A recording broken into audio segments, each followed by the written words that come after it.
Selamat malam, Assalamualaikum warahmatullahi wabarakatuh. Waalaikumsalam warahmatullahi wabarakatuh. Selamat malam, Bapak. Waalaikumsalam Waalaikumsalam warahmatullahi warahmatullahi wabarakatuh. wabarakatuh. Oke, Bapak Ibu, berikutnya kita masuk pada tujuan pembelajaran malam ini yang menjadi pedoman kita sebesar outcome yang kita ukur dari proses pembelajaran malam ini.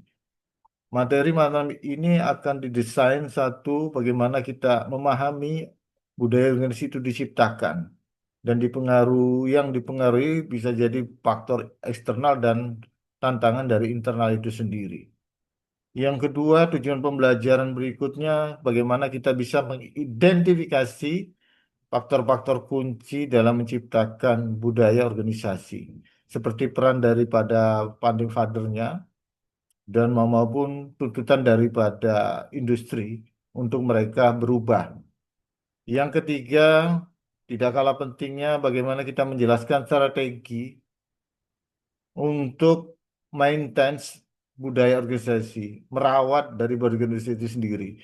Beberapa pendekatan di sini misalnya terkait dengan konsep asa itu sendiri, kedua dengan konsep kepemimpinan, begitupun dengan sistem reward. Hal inilah yang menjadi fokus kita malam ini, bagaimana konsep ini kita akan elaborasi pertemuan malam ini. Konsep teori-teori secara umum ya, yang dipakai bagaimana sebenarnya budaya itu terbentuk. Organisasi menghadapi situasional yang sederhana biasa dihadapi dimanapun. Ada faktor masalah internal yang terjadi di organisasi maupun eksternal yang dihadapi organisasi. Internal bisa jadi karena tuntutan di dalam yang meminta kita harus bersikap, berperilaku menjadi kepribadian organisasi. Faktor eksternal bisa jadi karena tuntutan di luar, misalnya nilai kompetitif, tidak bisa lagi ya hanya sifatnya organisasi ditata dengan secara birokratis. Kita harus lebih berinovasi, kita harus lebih proaktif. Misalnya dari sisi pelayanan ya, organisasi publik itu di zaman Orde Baru mungkin mereka cuma lebih bersifat pasif. Reformasi itu ada tuntutan dari masyarakat, mereka ini artinya faktor eksternal ya, harus lebih proaktif dalam pelayanan. Misalnya salah satunya pelayanan satu pintu, itu efek daripada faktor eksternal ya. Bagaimana memberikan pelayanan yang cepat, hingga itu menjadi sebuah tradisi, kalau terus dilakukan, akhirnya menjadi sebuah budaya. Jadi budaya itu seperti yang Anda di awal ingat, budaya itu tercipta daripada nilai-nilai yang dilakukan setiap hari, diterima, hingga diyakini sebuah keunggulan. Ya, kalau bisa dianggap keunggulan organisasi, dianggap baik, akhirnya menjadi kebiasaan. Nah, itulah budaya. Yang kedua, ada tuntutan untuk belajar, bagaimana kita menyesuaikan. Selanjutnya, ya, budaya itu akan terbentuk lebih kuat. Nah, kalau kita kategorikan ada budaya itu biasa pengaruhnya atau sedang atau kuat. Kalau dibilang sukses, ini sangat tergantung bagaimana mereka dua poin ini dia bisa beradaptasi. Beradaptasi artinya bagaimana bisa mau menerima meskipun mungkin berat. Misalnya budaya yang tadinya sifatnya menunggu harus lebih proaktif. Jadi kata kuncinya itu kesuksesan bagaimana anggota sebuah organisasi bisa beradaptasi terhadap dua poin ini tidak. Oke. Makanya nilai-nilai tersebut akhirnya menjadi sebuah berperilaku organisasi yang baru, anggota baru misalnya. Bagaimana mereka melakukan pekerjaan, doing business ini menjadi sebuah penerimaan anggota. Bisa new members atau mungkin anggota yang sudah lama ya. Kalau itu dianggap nilai baru. Jadi dari sikap adaptasi ini adanya sebuah penerimaan ya. Adanya sebuah niat penerimaan kalau teorinya Fishburne itu ya, intention influence behavior. Niat seseorang itu mempengaruhi perilaku dia. Paling tidak itu makanya di sini adanya adaptasi dalam kategori intentionnya ada. Paling tidak itu dulu, intensinya ada. Intention bisa hadir, adanya sebuah dialogis. Tanpa dialog itu agak susah. Itu perbedaannya antara karena budaya itu bersifat bottom. Bottom itu artinya terlahir dari sanubari ya, penerimaan anggota. Kalau dia melakukan, berarti memang dia itu bisa dikatakan berbudaya seperti yang kita pernah klasifikasikan kemarin. Di sifatnya beda kayak misalnya garis komando, perintah. Perintah itu sifatnya top down. Peraturan itu sifatnya top down. Makanya dulu sempat kita diskusikan militer itu katanya punya budaya disiplin. Pertanyaannya terlahir dari mana? Disiplin itu, ayo Pak Tantahar, kalau militer dikatakan disiplin, kira-kira terlahir dari bawah atau dari atas kira-kira? Dua arah Bapak, bottom up maupun top bottom. Oh iya gitu ya, oke. Siap. Bisa jadi begitu. Siap. Kalau peraturan itu punya sanksi, sanksi formal. Kalau budaya itu sanksi sosial. Misalnya punya budaya disiplin. Beda peraturan disiplin Pak ya, mirip ya. Peraturan disiplin sama budaya disiplin beda. Kalau peraturan dari atas, yang ketok itu adalah pimpinan. Kalau budaya dari bawah, penerimaan anggota. Sanksinya semuanya punya sanksi. Makanya di sini ini ada cara baru anggota. Ketika dia sukses beradaptasi, dia akan melakukan budaya kebiasaan baru dalam bentuk habit ya. Menciptakan budaya organisasi. Penciptaan organisasi itu paling tidak seperti inilah teorinya ya. Ada 2 poin. Pertama dari sisi create-nya, menciptakan. Kedua, bagaimana memaintain selalu berputar seperti ini. Dari kayak Indonesia ya, kita punya katanya budaya heterogenitas dengan bahasa kebinekaan. Salah satunya penerimaan terhadap Pancasila, bukan Piagam Jakarta. Yang menang akhirnya bukan Piagam Jakarta yang dipilih berdasarkan azas Islam salah satunya. Ini kita lihat sejarah ya. Justru para founding father kita memilih Pancasila salah satunya bentuk kebinekaan di situ, bukan negara Islam. Nilai Pancasila ini akhirnya menjadi sebuah dokumen culture sebenarnya. Kita itu sudah terbiasa hidup berbeda-beda.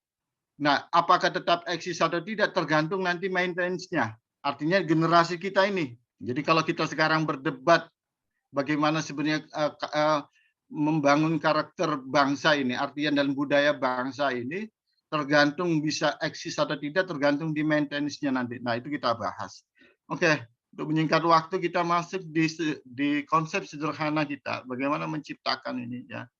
Kita lihat founding father ini siapa misalnya, orang yang memiliki personality, ya, kepribadian yang kuat dan nilai dari founding father tersebut yang dimasukkan dalam visi sebuah organisasi. Kalau Anda melihat kenapa Jepang sukses hari ini, Anda lihat siapa para pendiri bangsa dia. Ketika mereka meyakini sebuah nilai tersebut bisa menjadi competitive advantage, keunggulan bersaing mereka, maka akan terus disemai, diwariskan generasi-generasi. Misalnya budaya malu. Budaya malu membuat mereka bekerja lebih tinggi. Malu gagal. Kita masih mungkin punya budaya karet. Di Jepang budaya karet itu langsung mungkin kita disingkirkan oleh lingkungan. Begitu kuatnya budaya itu. Budaya malu itu diwariskan dari founding father mereka. Bagi organisasi yang mengakui bahwa nilai tersebut adalah nilai baik, maka itu akan terus diramut, dijaga, karena dianggap menjadi salah satu faktor kunci sukses kenapa organisasi itu bisa maju. Dianggap. Kedua ya, industri demand atau tuntutan lingkungan. Bagaimana mereka harus merespon tersebut. Karakter industri dan tuntutan ataupun tuntutan daripada lingkungan untuk mereka merubah diri atau menyesuaikan. Merubah diri atau menyesuaikan. Pilihan dua. Karena apa? Kalau mereka tidak merespon, itu sama dengan mati. Sama dengan mereka selesai. Misalnya contoh di sini ya, banyak perusahaan asuransi dan bank itu yang berorientasi pada stabilitas, yang berorientasi pada formalitas. Mereka karena menganggap ya, itu menjadi tuntutan daripada industri asuransi. Kalau mereka tidak demikian, mereka sama dengan ditinggal oleh pelanggan mereka. Contoh berikutnya di sini, orang industri teknologi memiliki budaya inovatif, itu karena memang tuntutan industri atau lingkungan. Kalau mereka tidak mengubah budaya mereka menjadi inovatif, sama dengan the end. selesai organisasi tersebut. Handphone misalnya ya, tahun lalu kita masih heboh dengan teknologi 4G. Tahun depan ini mulai sudah 5G mungkin ya. Kalau ada perusahaan handphone yang mengindahkan terhadap inovasi, itu sama dengan the end.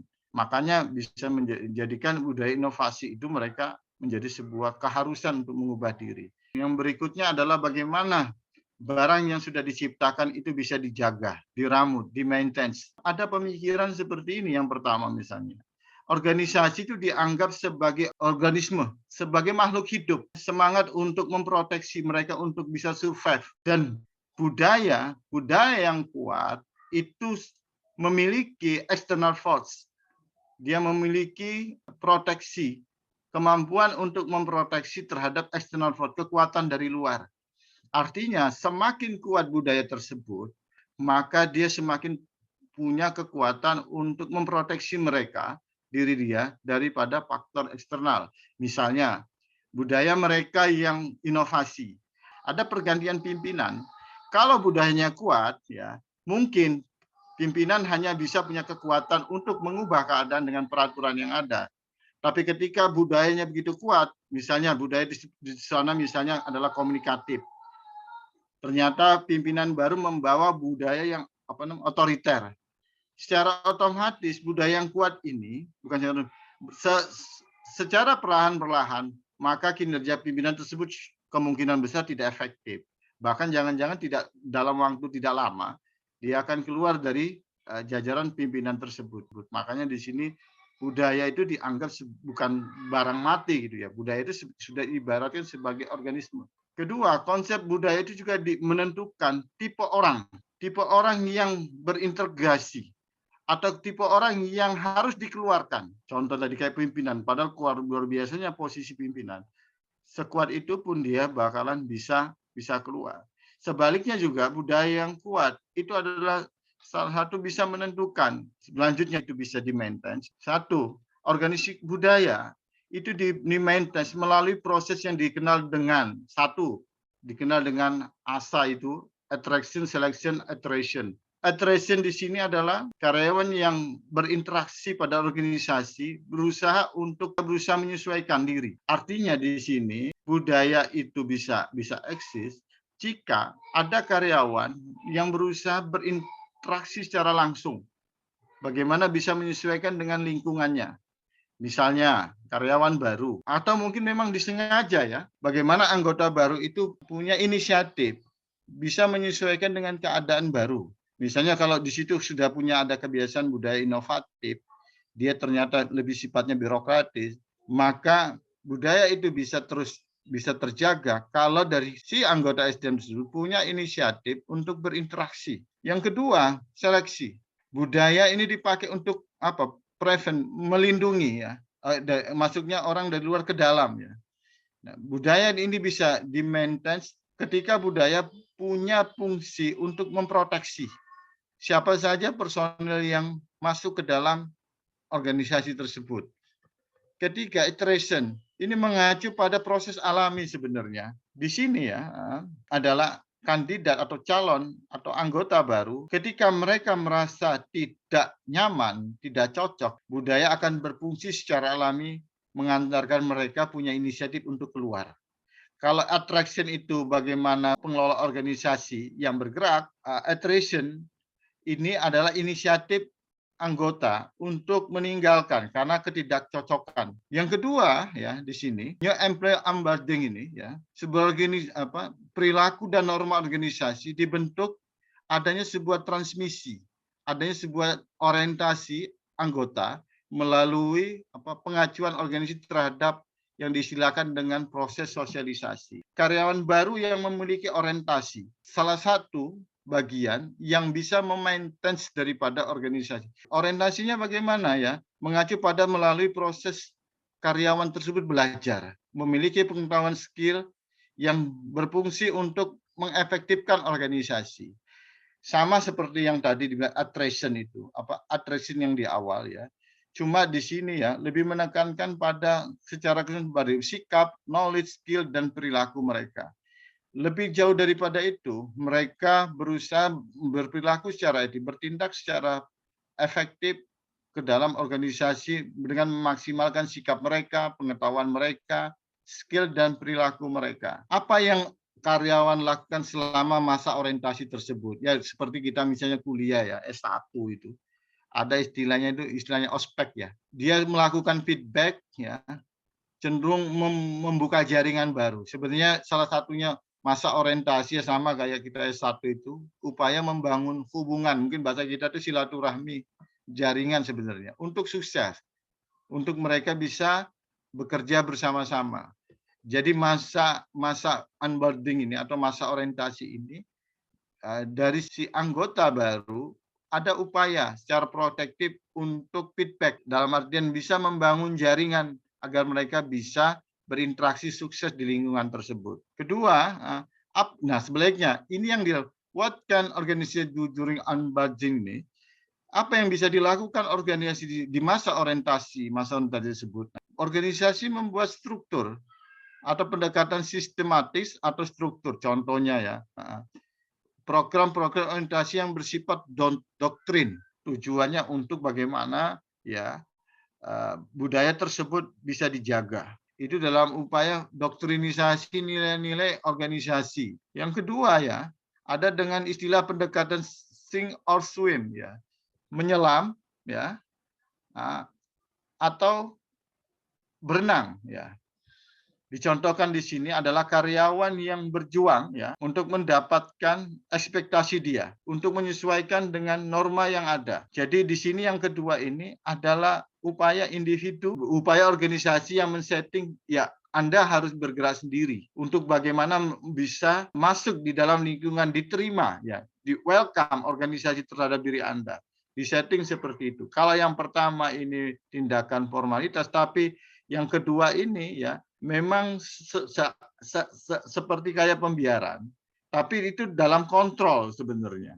Itu dalam kontrol.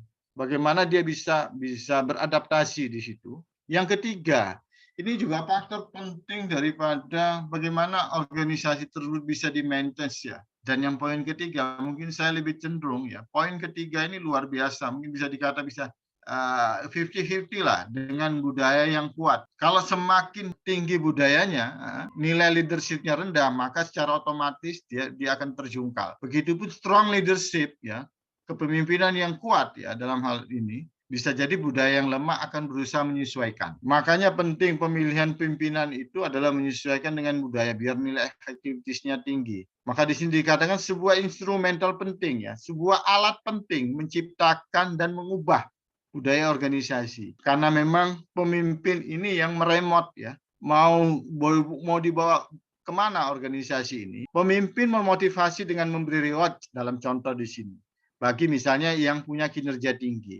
Maka budaya yang akan dibangun di situ ketika misalnya begini, bagi karyawan, bagi anggota yang punya kinerja tinggi, maka akan mendapat reward titik-titik. Kalau itu diterima anggota berterusan, maka terjadi budaya kompetitif di situ. Budaya yang berorientasi terhadap kinerja. Bahkan bisa jadi penilaian-penilaian secara formal diikuti oleh penilaian berbasis pada keluaran kinerja. Kinerja ini kan di output. Jadi organisasi yang hanya berorientasi pada terlalu kuat di outputnya, input proses nggak bisa begitu kuat. Nah, kalau organisasi keagamaan, saya rasa kurang tepat kalau dia berorientasi pada kinerja. Organisasi keagamaan itu harus step by step-nya dari input. Nilaian awal itu inputnya harus bagus. Nah, mungkin berbeda mungkin identitas organisasi bisnis ya.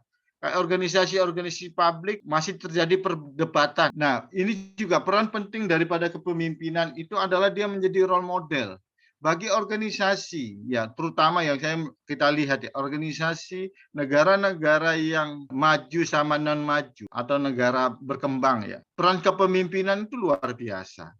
Makanya kurang tepat ya, ada hal yang tidak baik dari sebuah organisasi di negara-negara yang berkembang menyalahkan anggota. Karena biasa anggota itu mengikuti pimpinan. Berbeda di negara maju cenderung pimpinan itu hanya bersifat sebagai mitra atau sebagai fasilitator. Peran kepemimpinan tidak lebih daripada itu gitu. Tapi kalau dia diposisikan menjadi role model, artinya anggota itu berusaha menyesuaikan. Maka di sini Pengaruh ini biasanya lebih pada organisasi yang menempatkan pimpinan itu menjadi role model. Banyak di Indonesia seperti ini ya. Jadi ada yang mengatakan kayak gini, maju mundurnya sebuah pemerintah daerah bisa dilihat sumbangsi siapa pemimpinnya.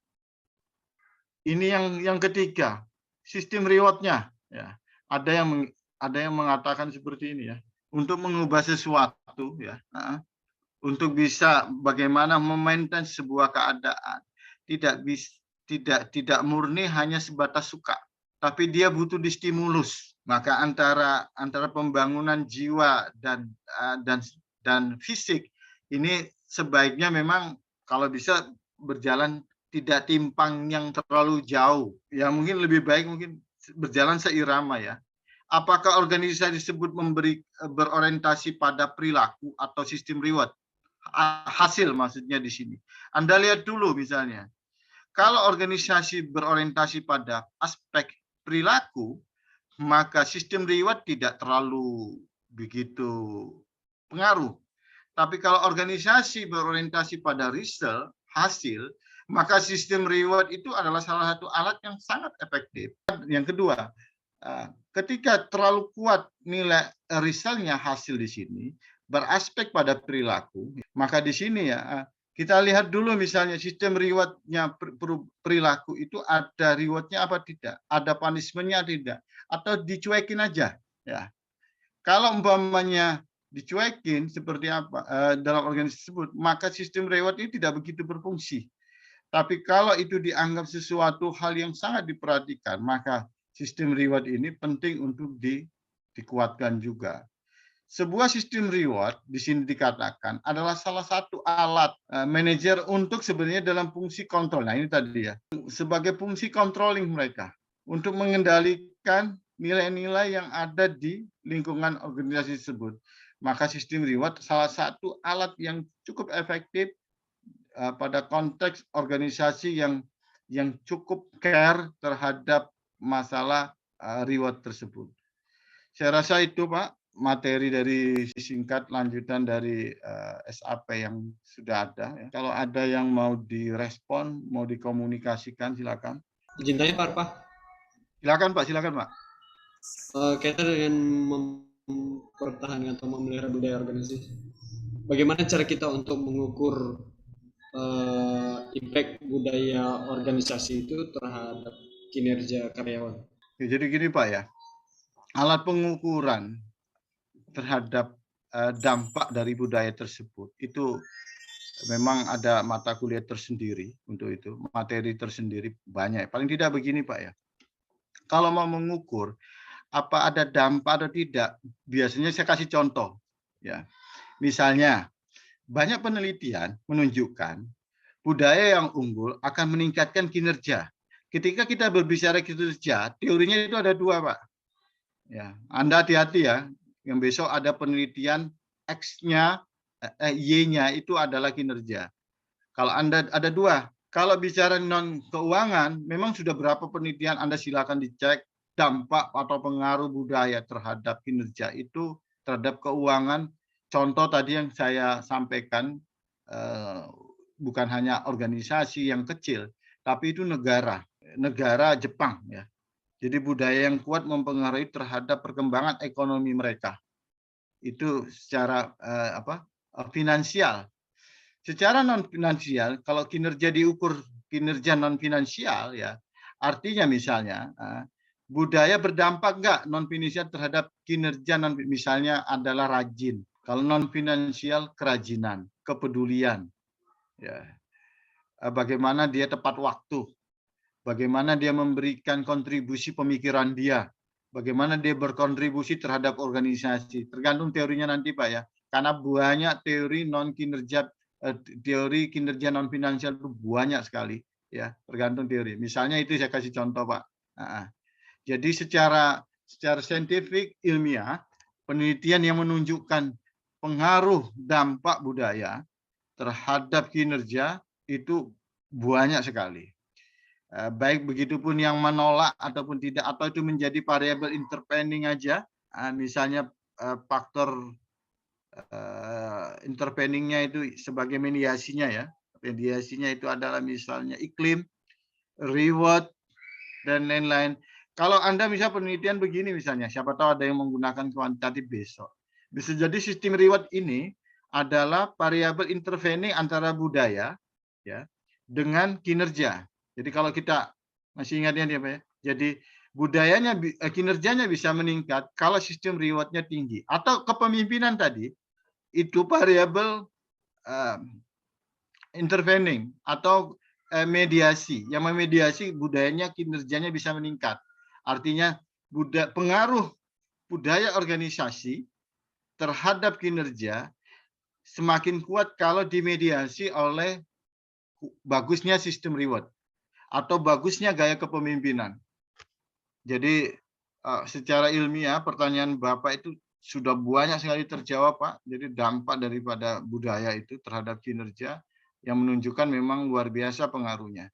Makanya ketika kita berbicara materi manajemen strategik ya, manajemen strategik menempatkan budaya salah satu alat yang luar biasa sangat mempengaruhi terhadap keberhasilan daripada strategik organisasi.